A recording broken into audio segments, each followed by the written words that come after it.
Wow, what an amazing last game in the Nassau Coliseum.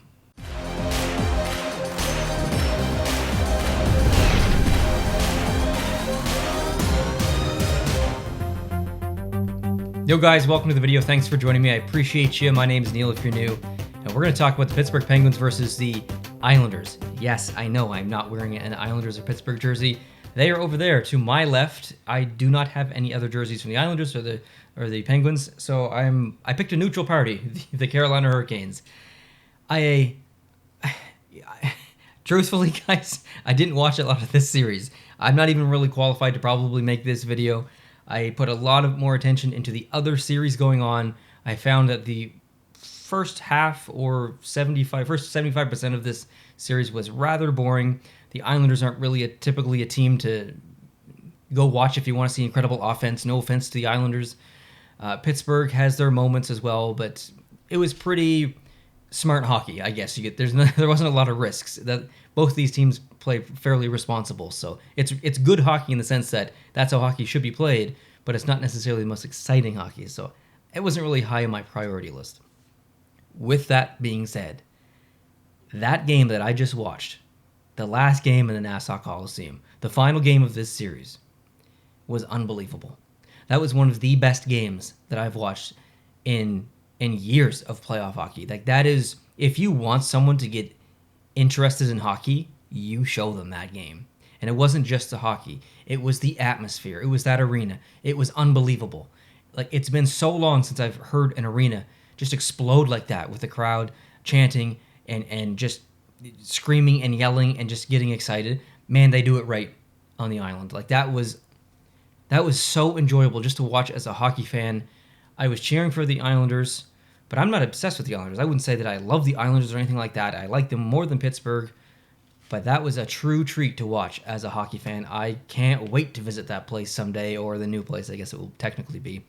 But any interaction with Islanders fans that I've ever had has actually been in Toronto, and it was amazing. Every Islanders fan that I met there was fantastic. And this was back when Tavares still played for the Islanders, so maybe there wasn't as much drama as there could have been. So if I went back to Toronto and saw an Islanders fan, maybe there'd be some words spoken. But honestly, I've never met an Islanders fan that I didn't like. And there's a lot of teams with a lot of frustrating fans that I have to deal with because of this channel. I honestly can't say that I've had a time where I've had a disagreement or an argument or a bad experience with an Islanders fan. Maybe I have, I just don't remember it. But man, Islanders fans, you guys are impressing me, especially tonight in that arena. And I almost feel bad for Pittsburgh because if I'm not mistaken, I did predict them to win the series. They had an unbelievable season rather. What they did during the regular season, with so many man games lost with injuries, come out on top and play competitive in the playoffs for a team that I really felt was kind of on, not necessarily their last legs, but I felt like they were declining. To come out and do that this year was unbelievable. I am so impressed with the Pittsburgh Penguins. I watched a ton of Penguins hockey this year. I'm very much not a Penguins fan, as you guys know, but I liked watching them play this year. So I'm a little bit disappointed that they're not moving on. I'm happy that the Islanders are, but for some reason, I don't know why, I'm disappointed that the Penguins aren't moving on. I was kind of looking forward to watching them play more. There's a lot of players individually that I like on the Penguins. But as far as the series goes, let's just compare a couple of statistics, okay? Goals for the Islanders, 21. Goals for the Pittsburgh Penguins, 16. That means goals against Islanders, 16. Goals against, 21 for the Penguins. Power play and penalty kill. Here's an interesting one. The Islanders were 18.8% on the power play, and Pittsburgh was 25%. They were scoring on 1 out of every 4 power plays, which means that the Islanders were 75% on the penalty kill, which isn't great, and they were 81.3 on the penalty kill, which is pretty decent. So special teams were in favor for Pittsburgh, but the Islanders came out, and that last game, Pittsburgh up 3-2. I kind of sat back in my chair. I'm like, dang, this is going 7, guys. This is going 7. Like, that's, I was talking to my friends. This is going 7. Boom. Boom. Boom. It's 5-3 within the matter of, 3 minutes? That is why I love hockey, okay? That is why I love hockey. This was a very untypical Pittsburgh versus Islanders game. And that's why it was amazing. It wasn't what I was expecting. I was watching tonight because it was an elimination game. I wanted to see what would happen regardless if Pittsburgh won, regardless if the Islanders won. I wanted to see the fans in that arena, and I didn't get the game that I was expecting. I got something better. From the Pittsburgh side, from the Islanders side, that was a true, unbelievable playoff hockey game. It had ups, it had downs. The fans were crazy. Some of the penalties that were called were highly questionable. I don't know what's going on with reffing. Like, it's not good to blame refs, and I think a good team can win with it regardless of what happens with refereeing. But the refs have been terrible this postseason, like absolutely dreadful, and yeah, it's frustrating. As a Canadiens fan, I don't even have to care about reffing because my team sucks anyway. It doesn't really matter if the refs screw up; they're still gonna lose. So I can't even really be mad at the refs emotionally or personally for me with my Canadiens. But I can understand the frustration that some of you fans out there have with some of your teams. But I can't finish this video off without talking about some individual players on both sides.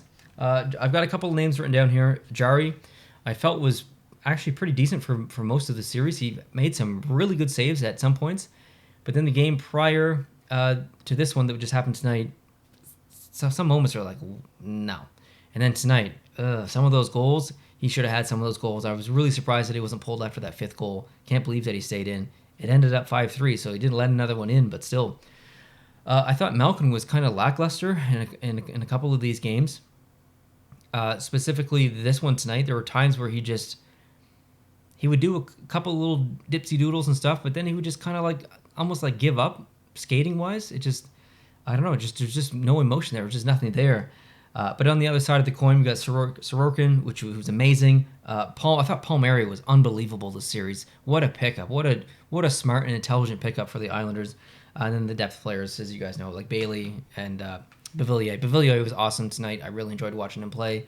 So really surprised to see how many points he's racked up as in the playoffs as an Islander. He's like second, third, fourth, and fifth in a bunch of categories in the Islanders' history. So that was awesome to see. I really liked that. Watching Barzal tonight was awesome. So I think Pittsburgh fans can walk away from this not super upset, like disappointed, but not.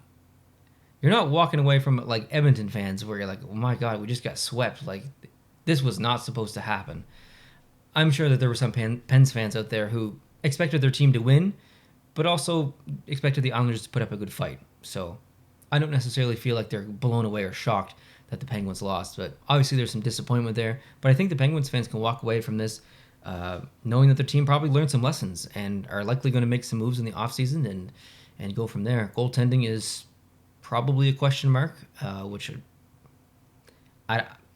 it's too early to theorize, so I'm just going to let it go. But we'll talk about it in the offseason as the offseason progresses and stuff for Pittsburgh. But there are definitely some question marks in Pittsburgh, and now the Islanders can move on and face Boston. So I'll do a series preview for that when the time comes. I don't actually know when that series is going to start. I don't know if they're going to wait for all round one games to be over and all the round one series to finish, or if they're just going to jump into it. I'm not really sure. Either way, it's going to be an amazing series. Incredible goaltending matchup. It's going to be physical, I think. So I'm looking forward to it. Let me know what your thoughts are down below in this series. I apologize that this wasn't maybe a little bit more analytical or in-depth. Like I said, I didn't really watch this series too much. I had multiple games on and at once a lot of times, and usually I was paying attention to the other games. So my mind wasn't totally in this series, so I apologize for that. But I had fun watching that last game for sure. That was a blast. Hope you guys are having an amazing night, and yeah, I'll talk to you guys real soon. Adios.